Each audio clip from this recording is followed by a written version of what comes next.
রাহুল চলে যাওয়ার 1 মাসও পূর্ণ হয়নি, এরই মধ্যে বিক্রমের সঙ্গে চুটিয়ে প্রেম করছে অভিনেত্রী প্রিয়াঙ্কা। হ্যাঁ দর্শক, তবে কি রাহুল থাকাকালীনই তাদের ভেতরে কিছু একটা চলছিল? চলুন ঘটনার বিস্তারিত জেনে আসি। ওপার বাংলার জনপ্রিয় অভিনেতা রাহুল ব্যানার্জি পরপারে পাড়ি জমিয়েছে এই তো 1-1.5 মাস হলো।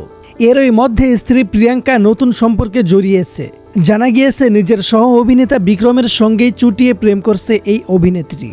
সম্প্রতি বিক্রমের জন্মদিনেও প্রিয়াঙ্কাকে বেশ খোশ মেজাজে দেখা গিয়েছে। বিক্রমের সবচেয়ে ঘনিষ্ঠ বলতে তার জন্মদিনের পার্টিতে প্রিয়াঙ্কাই উপস্থিত ছিল।